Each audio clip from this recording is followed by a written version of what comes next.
जास्त काय आरोप करू इच्छित नाही।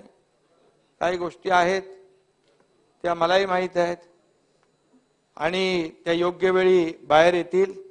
यामध्ये शेकलिंगला द्यायला पाहिजे होता ना, आणि म्हणून एका धारावी प्रकल्पामध्ये टीडीआर संदर्भातली ज्या तरतुदी आहेत त्या पारदर्शक आहेत। त्यामुळे हा प्रकल्प जो आहे हा विशिष्ट प्रकारचा प्रकल्प आहे। हा या प्रकल्पामध्ये जवळपास 2004 पासून प्रयत्न सुरू आहेत। यामध्ये निविदा प्रक्रिया काढली, कोणी रिस्पॉन्स करत नव्हता आणि हा विशिष्ट प्रकार आहे। जवळपास 10 लाख लोक राहतात, 600 एकरचा हा प्रकल्प आहे।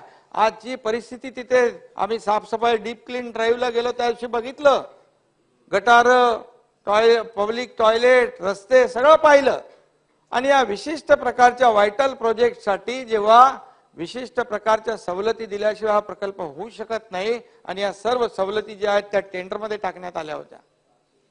आणि म्हणून यामध्ये एवढंच मी सांगेन, आता जे काही लोक आरोप करतात त्यांनी समजून घेतलं पाहिजे, विकास नियंत्रण नियमावलीमध्ये या अनुषंगाने निविदा व मंत्रिमंडळ मंजुरी या बाबी विचारात घेऊन टीडीआर आणि त्या संदर्भातल्या प्राथमिक अधिसूचना प्रसिद्ध करण्यात आलेली आहे। सदर अधिसूचना 25 डिसेंबर पर्यंत सूचना व हरकती याकरता उपलब्ध आहे।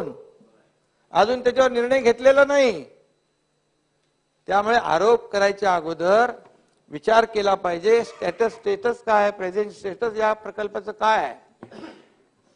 आणि म्हणून कोणाला हरकती घ्यायच्या असतील, सूचना करायच्या असतील तर मोर्चे काढण्यापेक्षा यामध्ये जर कायदेशीर प्रक्रियेमध्ये सहभागी होण्याची मुभा तुम्हाला होती, परंतु फक्त केवळ राजकारण करायचं। अधिसूचना अंतिम करण्यापूर्वी सर्व सूचना हरकती यांचा विचार केला जाणार आहे।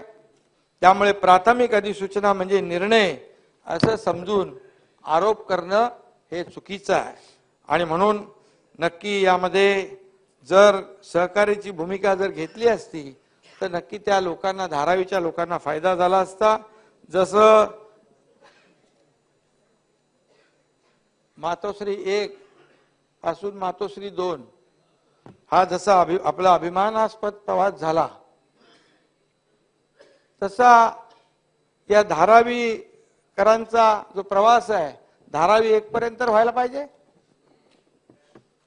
कारण आज परिस्थिती पाहिल्यानंतर काय परिस्थितीमध्ये माणसं राहत आहेत हे पाहिलं पाहिजे। आणि या धारावीतल्या लोकांना, खरं म्हणजे या रहिवाशांना जर आपण न्याय देऊ शकलो नाही तर त्यांच्या विरोधात तरी आरोप करणं चुकीचं आहे।